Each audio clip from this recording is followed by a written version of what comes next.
विधान परिषद निवडणुकीत cross voting केल्याचा आरोप असलेले काँग्रेसचे नाराज आमदार झिशान सिद्दीकी आज थेट अजित पवारांच्या मंचावर दिसले आहेत। अजित पवारांची जनसन्मान यात्रा आज मुंबईत पोहोचली। यावेळी झिशान सिद्दीकींनी अजितदादांच्या व्यासपीठावरून जोरदार भाषण केलं।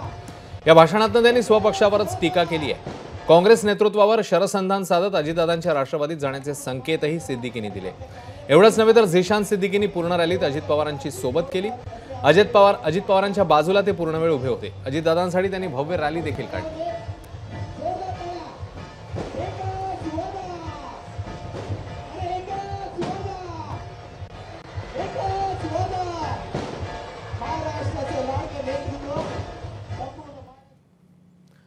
अजित पवारांच्या जनसन्मान यात्रेतून झिशान सिद्दीकींनी नेमकं काय म्हटलंय ते पाहूया। तसंच झिशान सिद्दीकींच्या भूमिकेवर काँग्रेस प्रदेशाध्यक्ष नाना पटोले काय म्हणतात तेही जाणून घेऊया।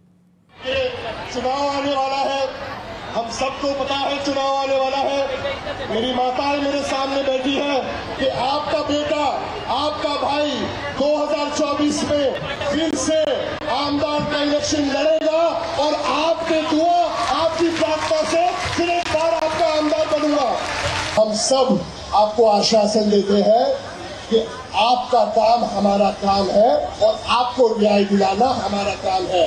सिर्फ मोहब्बत की दुकान खोलने से कुछ नहीं होता, हमारे दिलों में भी मोहब्बत की बहुत जरूरत है। झिशान सिद्दीकी आपल्याकडे आला तर त्याला घेणार का? सध्या संपूर्ण वांद्रे पूर्व विधानसभा मतदारसंघात झिशानचे पोस्टर्स आहेत। स्वाभाविकच आहे, राजनीतीमध्ये शेवटी बेरजेचं राजकारण करत असतं, ते होतच राहणार। काँग्रेसकडून तर त्याला नकार घंटा दिली आहे। तो म्हणतोय की राष्ट्रवादी काँग्रेस पक्षासंदर्भात अजून माहित नाही। आता अध्यक्ष म्हणून ते तुमचं म्हणजे त्यांची इच्छा असेल तर नक्कीच होणार। काँग्रेस पक्षाच्या भरोश्यावर मोठी झालेली लोकांनाच असं वाटतं की आम्ही आहो म्हणजे पक्ष आहे, पण आता ही निवडणूक त्यांना त्यांची जागा दाखवणारच आहे। आणि उद्या राष्ट्रीय अध्यक्ष आणि स्वतः प्रभारी उद्या आहे आणि त्याच्यामधली योग्य कारवाई त्या ठिकाणी केली जाईल।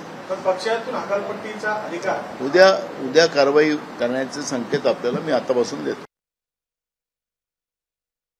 आता मला वाटतंय त्यांनी जिथे गेले तिथे त्यांनी सुखाने राहावं। आता त्यांनी काँग्रेस पक्षावरती कमेंट करणं बंद करावं। काँग्रेस पक्ष त्यांना कळलाच नाही कदाचित, ज्या वयामध्ये त्यांना तिकीट मिळालं काँग्रेस पक्षाने खूप काही गोष्टी। एबीपी माझा, उघडा डोळे बघा नीट।